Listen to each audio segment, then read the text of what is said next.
Welcome back to SIMS hospital Vadapalani வழங்கும் hello doctor. Doctor, இன்னைக்கு very common problem அப்படின்னு பார்த்தீங்கன்னா இன்னொன்று டான்சில்ஸ். ஸோ இதுக்கு நியூ டெக்னாலஜிஸ் ஏதாவது வந்திருக்கா அதை குணப்படுத்துறதுக்கு? அதை பற்றின விஷயங்கள் எல்லாம் சொல்லுங்கள். டான்சில்ன்றது தொண்டையில் இருக்கிற ஒரு கிளாண்ட். அதோட ஃபங்க்ஷன் ஆன்டிபாடிஸ் ப்ரொடியூஸ் பண்ணுறதுல கொஞ்சம் ஹெல்ப் பண்ணுது. இன்ஃபெக்ஷன் வரும்போது அந்த ஆன்டிபாடிஸ் ப்ரொடியூஸ் பண்ணுறதுல கொஞ்சம் ஹெல்ப் பண்ணுது. யூஸ்வலாக ஒரு 8 இயர்ஸ் 10 இயர்ஸ்க்கு அப்புறம் அந்த டான்சிலுக்கு ரொம்ப யூஸ் இருக்கிறதில்ல. அது யங்கர் ஏஜில் தான் அதோட யூஸ் இருக்குது. என்ன ஆகுதுன்னா, ரொம்ப ரிப்பீட்டடாக இன்ஃபெக்ஷன் வரும்போது சில சமயம் அந்த டான்சில் கிளாண்டுக்குள்ளே இன்ஃபெக்ஷன் ஆகி அதிலே சீல் மாதிரி வச்சு செப்டிக் ஆகி ரிப்பீட்டடாக இன்ஃபெக்ஷன் வந்துகிட்டே இருக்கும். எவ்ரி மந்த் இல்லை மந்த்லி ஒன்ஸ் மோர் தென் ஒன்ஸ் கூட அந்த மாதிரி இன்ஃபெக்ஷன் அதனால் குழந்தை சரியாக சாப்பிடாம வெயிட் இன்க்ரீஸ் ஆகாமல் அது மாதிரி சஃபர் பண்ணும்பொழுது அந்த டான்சிலை ரிமூவ் பண்ணுறோம். டான்சிலெக்டமின்னு அந்த சர்ஜரிக்கு பேர். இப்போ அதில் நியூ டெக்னாலஜிஸ்னால் லேசர் இருக்குது. லேசர் மாதிரி புதுசாக கோப்லேஷன்ற ஒரு டெக்னாலஜி லாஸ்ட் ஃபியூ இயர்ஸாக இருக்குது. அதில் இந்த டான்சில் சர்ஜரியில் மெயின் ப்ராப்ளம் என்னென்னா, அந்த சர்ஜரி பண்ண பிறகு ரொம்ப சிவியர் பெயின் இருக்கும். ஒரு 1 or 2 days பெயின் இருக்கும். மெடிசன் எடுத்தால் கூட அந்த பெயின் குறையாது ஒரு 1 or 2 daysக்கு. ஸோ அந்த ஒரு மேஜர் டிஸ்அட்வான்டேஜாக இருந்தது. இந்த கோப்லேஷன் மெத்தடில் நம்ம சர்ஜரி பண்ணும்பொழுது பிளட் லாஸ் ரொம்ப கம்மியாக இருக்குது. அதே மாதிரி அந்த பெயினும் சிக்னிஃபிகண்ட்டாக கம்மியாக இருக்கிறது. ஸோ அதனால் சர்ஜரி இந்த பசங்களுக்கு ரொம்ப கம்ஃபர்டபுளாக இருக்குது. கண்டிப்பாக டாக்டர். இப்போ ஒரு நேர் இருக்காங்க, பார்த்துக்கலாம். வணக்கம். Hello doctor. ஹலோ, வணக்கம் சார். ஓகே, டாக்டர் கிட்ட பேசுங்க சார். டாக்டர், எனக்கு தலை சுற்றல் அதிகமா இருக்குதுன்னு போனேன். சரிங்க. மெனியஸ் டிசீஸ் அப்படின்னு டயக்னோஸ் பண்ணி ஓகே பர்த்தின் சுஜரான் ஓகே எல்லாம் கொடுத்தாங்க. 2 மாசம் ட்ரை பண்ணல, ஒன்றும் கேட்கவே இல்லை. சரிங்க. என்ன செய்யல? ஓகே, எவ்வளோ நாளாக இந்த ப்ராப்ளம் இருக்குங்க? 1.5 years சார். Okay okay. இந்த தலை சுத்தலுக்கும் இயருக்கும் ஒரு டைரக்ட் கனெக்ஷன் இருக்குது. என்னென்னா, இயரோட ஒரு ஃபங்க்ஷன் ஹியரிங், காது கேட்குறது.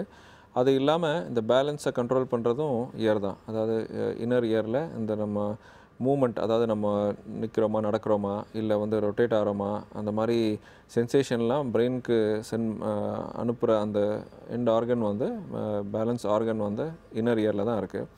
ஸோ அதில் ஏதாவது ப்ராப்ளம் வரும்பொழுது இந்த மாதிரி நம்மளுக்கு தலை சுற்றுற மாதிரி ஃபீலிங் இருக்கலாம். இந்த மாதிரி இன்ஸ்டெபிலிட்டி வரலாம். அதுக்கு வெர்டிகோன்னு பேர். மெனியஸ் டிசீஸ்ன்றது ஒரு டைப் ஆஃப் ஒரு பர்டிகுலர் டிசீஸ். அதுலேயும் இந்த வெர்டிகோ வரும். அதில் என்ன ஆகுதுன்னா, இந்த இன்னர் இயரில் இருக்கிற ஒரு சின்ன ஃப்ளூயிட் கலெக்ஷன்னால் அது இந்த நர்வில் பட்டு இந்த மாதிரி தலை சுற்று ஏற்படலாம்.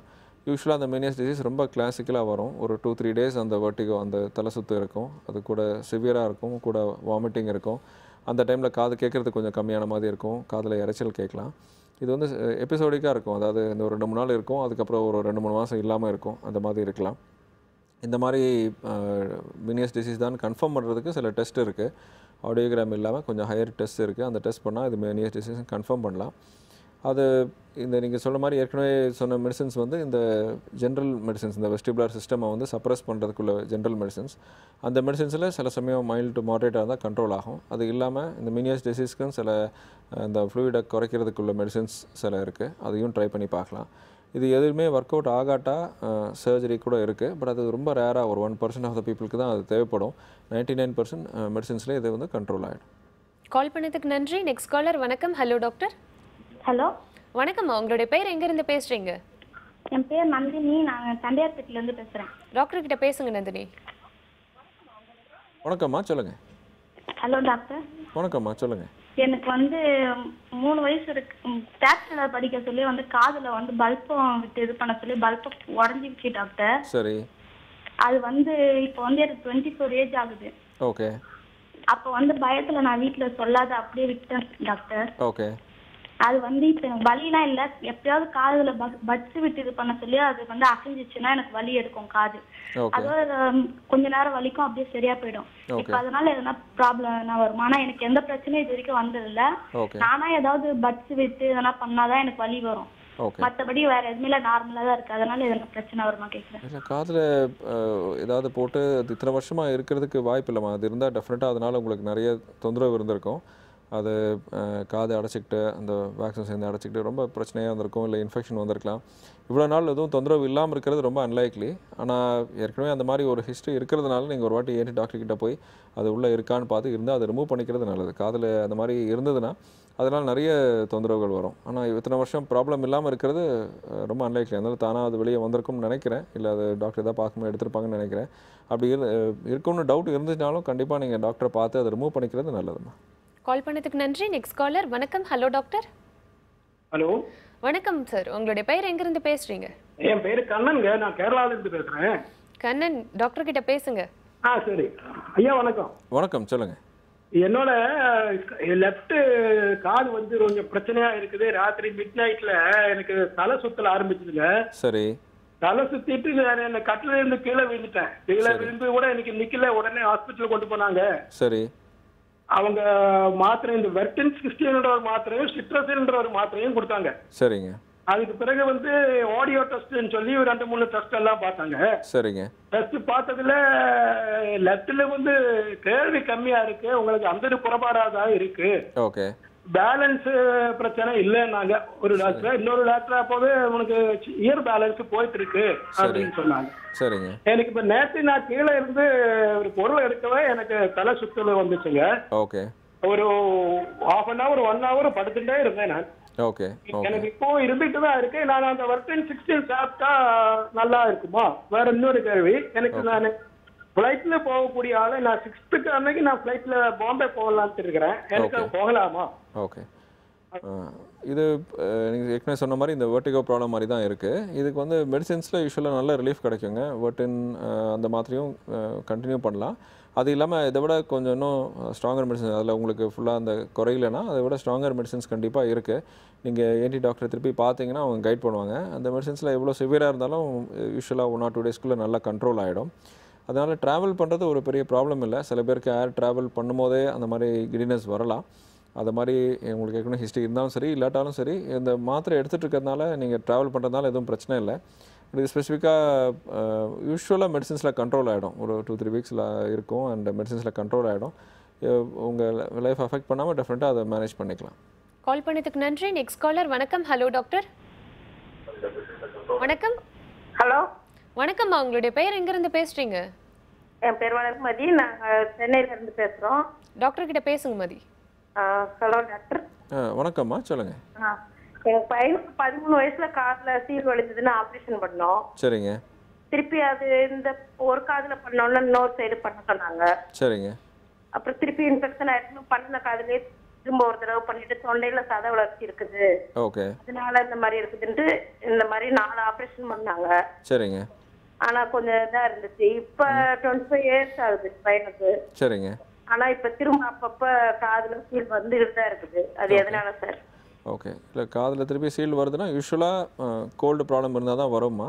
டான்சில்ஸ் ஆல்ரெடி ரிமூவ் பண்ணியாச்சுன்னா நோஸில் எதுவும் பிரச்சனை இருக்கான்னு பார்க்கணும். அவருக்கு அலர்ஜி இருக்கா இல்லை சைனஸில் எதுவும் இன்ஃபெக்ஷன் இருக்கான்னு பார்க்கணும். யூஸ்வலாக அதுக்கு வந்து மெடிசன்ஸ் எடுத்தாலே சரியாயிடும். பட் ஏன்டி டாக்டரை பார்த்து அது அந்த இன்ஃபெக்ஷனை கிளியர் பண்ணலைன்னா திருப்பி காதில் வர்றதுக்கு வாய்ப்பு இருக்குது. அந்த சம்டைம்ஸ் ரேராக மூக்குக்கும் ஆப்ரேஷன் பண்ண தேவைப்படலாம். பட்டு நீங்கள் ட்ரீட்மெண்ட் எடுக்கலைன்னா அது மெடிசன் ட்ரீட்மெண்ட் எடுத்தாலே அதில் சரியாகிறதுக்கு வாய்ப்பு இருக்குமா. கால் பண்ணதுக்கு நன்றிம்மா. டாக்டர், இப்போது நிறைய வியூவர்ஸ் கேட்டது என்ன அப்படின்னாக்கா இந்த பட்ஸ் யூஸ் பண்ணுறாங்க. ஸோ அது வந்து நல்ல விஷயமா? நீங்கள் என்ன சொல்ல விரும்புகிறீங்க அதுக்கு? காதில் வந்து இந்த வேக்ஸ்ன்னு சொல்கிறோம், அதாவது தமிழில் குருமின்னு சொல்கிறாங்க. இது வந்து காதில் இருக்கிற அந்த எக்ஸ்டர்னல் அந்த கெனாலோட அந்த ஸ்கின்னில் நார்மலாக செக்ரீட் ஆகிற ஒரு பொருள். ஓகே. ஃபஸ்ட் அண்ட் ஃபார்மோஸ்ட் அது வந்து ப்ரொடெக்டிவ். அது வந்து ஒரு மைல்டு ஆன்டிசெப்டிக் ப்ராப்பர்ட்டி இருக்குது. அதில் இன்ஃபெக்ஷன் ஆகாமல் தடுக்கும். இன்னொன்று, அந்த வேக்ஸ் வெளியில் வர்றதுக்கு காதுலேயே ஒரு அருமையான மெக்கானிசம் இருக்குது. அந்த உள்ளே இருக்கிற ஸ்கின் வந்து கிராஜுவலாக வெளியே மூவ் ஆகிட்டுருக்கும். ரொம்ப ஸ்லோ ரேட்டில், மேபி 1 millimeter a day அது மாதிரி. அந்த அந்த மெக்கானிசம்னால் காதுக்குள்ளே இருக்கிற வேக்ஸ் வந்து ஆட்டோமேட்டிக்காக வெளியே வந்துடும். அதனால் நம்ம குளித்து முடித்த பிறகு டவல் வச்சு காதுக்கு வெளியில் தெரிகிற பகுதியில் மட்டும் நம்ம டவல் வச்சு க்ளீன் பண்ணால் அது போதுமானது. இப்போ நம்ம காதுக்குள்ளே பட்ஸ் போடும்போது என்ன ஆகுதுன்னு சொன்னால், இந்த வெளியில் இருக்கிற அந்த வேக்ஸ் வந்து கொஞ்சம் அந்த பட்ஸில் பட்டு வெளியே பட்ஸில் வருமே தவிர மீதி வந்து உள்ளே போயிடும். வெளியில் வந்திருக்கிற வேக்ஸ் திருப்பி உள்ளே போயிடும்.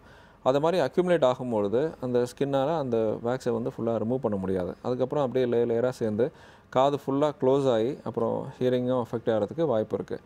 இன்னொன்று, அந்த பட்ஸ் வந்து கொஞ்சம் நம்ம அந்த கெனாலோட லெங்க்த்தே 1 இன்ச்சுக்கு மேலே தான். கொஞ்சம் நம்ம அஜாக்கிரதையாக இருந்தாலோ இல்லை பை சான்ஸ் பக்கத்தில் யாராவது கையை தட்டி விட்டுட்டாலோ அது வந்து அந்த காது ஜவ்வை இன்ஜூர் பண்ணி அந்த காது ஜவ்வு கிழிஞ்சதுன்னா ஹியரிங் வந்து பர்மனெண்ட்டாக டேமேஜ் ஆகிறதுக்கு வாய்ப்பு இருக்குது. ஸோ இவ்வளோ ஒரு டேஞ்சர் இருந்து அதனால் பெனிஃபிட் எதுவும் இல்லைன்றப்போ காதை க்ளீன் பண்ணுறது கண்டிப்பாக தேவையில்லை. எல்லாருமே நாங்கள் ரெக்கமெண்ட் பண்ணுறது காது பட்ஸை கண்டிப்பாக யூஸ் பண்ணக்கூடாது. காதில் வெளியில் வெறும் டவல் வச்சு க்ளீன் பண்ணால் அதுவே போதுமானது. கண்டிப்பாக டாக்டர். இதில் இன்னொரு டவுட்ஸ் இருக்குது. இப்போ பார்த்தீங்கன்னா காமனாக வீட்டில் இருக்கும்போது ஒரு சின்ன பசங்க கூட தூங்கிட்டு இருக்காங்க அப்படின்னாக்கா அவங்க காதில் வந்து எறும்பு போயிடுது அப்படின்னா நம்ம வீட்டில் இருக்கும்போது டக்குன்னு நம்ம வந்து டாக்டரை பார்க்க முடியாது. ஸோ அவங்க என்ன பண்ணுவாங்க, வாட்டர் வந்து அதுக்குள்ளே போடுறாங்க ஸோ வெளியில் எடுக்கிறதுக்கு. இது ஒரு கரெக்டான முறையா, இல்லைன்னா வீட்டில் இருக்கும்போது எமர்ஜென்சி நம்ம என்ன ட்ரீட்மெண்ட் பண்ணணும் அதுக்கு?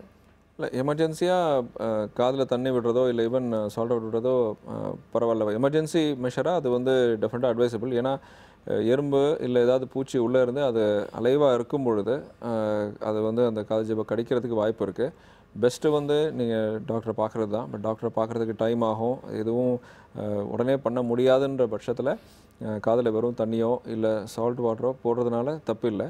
ஆனால் காதில் ஏற்கனவே இன்ஃபெக்ஷன் இருந்து காதில் ஏதாவது ஓட்டை இருந்தால் அது இன்ஃபெக்ஷன் ஆகும். அது ஒரு சான்ஸ் இருக்குது. ஆனால் அதனால் வெறும் க்ளீன் வாட்டர் இல்லாட்டி சால்ட் வாட்டர் போடுறதுனால எதுவும் ப்ராப்ளம் இல்லை. கண்டிப்பாக டாக்டர். இப்போ ஒரு நேர் இருக்காங்க, பார்த்துடலாம். வணக்கம். Hello doctor. ஹலோ, நாங்கள் வேலூர்லேருந்து மிஸ்ஸஸ் நூறு ஜெஸ்மா பேசுகிறோம். டாக்டர் கிட்ட பேசுங்கம்மா. Hello doctor. வணக்கம்மா, சொல்லுங்கள். எங்க பேரனுக்கு வந்து தொண்டையில 2 பக்கம் சதை இருக்கு. சரிங்க. அது வந்து அவனுக்கு 3 வயசுலேருந்தே இருந்துட்டு இருக்கு. அவன் வயசு கொஞ்சம் பெருசான ஆப்ரேஷன் பண்ணலான்னு சொன்னாங்க. சரிங்க. இப்போ என்னன்னாக்கா அவனுக்கு வந்து சீல் கோத்துக்குது டாக்டர். அப்பப்போ சீவு கோத்துக்குது. எதுவும் சாப்பிட மாட்டேன்றான். மாத்திரை கொடுத்தா நல்லா ஆயிடுது, திருப்பியும் சீவு கோத்துக்குது, அப்புறம் மாத்திரை கொடுத்தா நல்லா ஆயிடுது. இப்படியே இருக்கு. ஆப்ரேஷன் பண்ண சொல்றாங்க. எங்களுக்கு ஆப்ரேஷன் பண்ணா தொண்டை வந்து குரல் மாறிடும், வேணாம் சொல்றாங்க நிறைய பேர். ஆனா அவன் ரொம்ப கஷ்டப்படுறான். 1 மந்த் ஜுரம் வந்துடுது, எதனா கொஞ்சம் சாப்பிட முடியாம ஆயிடுறான். அது மாதிரி இருக்கு டாக்டர். அவனுக்கு ஆபரேஷன் பண்ணலாமா இல்ல குரல் எதுவும் மாறிடுமா, அந்த மாதிரி எதுனா இருக்கு? அவருக்கு என்ன ஏஜ் ஆச்சுமா? 7 வயசு ஆகுது. 7 வயசு. இந்த ஏற்கனவே சொன்னேன், இந்த டான்சில்ன்றது தொண்டையில் நம்ம வாயை திறந்தா பார்க்குறோம்ல, வாய்க்கு பின்பக்கம் அந்த தொண்டையில் 2 பக்கமும் இருக்கிற சதை அது வந்து இன்ஃபெக்ஷன் ஆகி அதிலே உள்ள சீல் கோத்துக்கிட்டு அடிக்கடி இன்ஃபெக்ஷன் வந்ததுன்னா அதுக்கு ஆப்ரேஷன் தான் ஒன்லி ட்ரீட்மெண்ட். ஆனால் அது வந்து எவ்வளோ ஃப்ரீக்வெண்ட்டாக அந்த இன்ஃபெக்ஷன் வருதுன்றதை பொறுத்து தான் நம்ம டிசைட் பண்ணுறோம். சைஸ் பெருசாக இருக்குன்றதுக்காக ஆப்ரேஷன் பண்ண தேவையில்லை.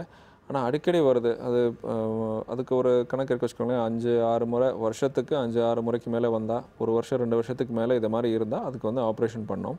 ஆனால் நீங்கள் கேட்ட முக்கியமான கேள்வி, அது ஆப்ரேஷன் பண்ணுறதுனால குரல் பாதிக்குமான? குரலுக்கும் அதுக்கும் எந்த சம்மந்தமும் இல்லாமல், குரல் வந்து வோக்கல் கார்ட்ஸ்ன்றது தொண்டையோட கீழ்ப்பகுதியில் நம்ம மூச்சு குழாயில் இருக்கிற ஒரு இது. அந்த வோக்கல் கார்ட்ஸ்லேருந்து தான் நமக்கு குரல் வருது. இந்த டான்சிலில் ஆப்ரேஷன் பண்ணுறதுனால குரலுக்கும் அதுக்கும் எந்த சம்மந்தமும் கிடையாது. அதனால் குரல் அஃபெக்ட் ஆகாது. ரிப்பீட்டடாக அவருக்கு இன்ஃபெக்ஷன் வருதுன்னா ஆப்ரேஷன் பண்ணால் அவரோட குவாலிட்டி ஆஃப் லைஃப் நல்லா சிக்னிஃபிகண்ட்டாக இம்ப்ரூவ் ஆகும். அதனால் ஆப்ரேஷன் பண்ணிக்கிறது பெட்டர். கால் பண்ணதுக்கு நன்றி. Next caller. வணக்கம். Hello doctor.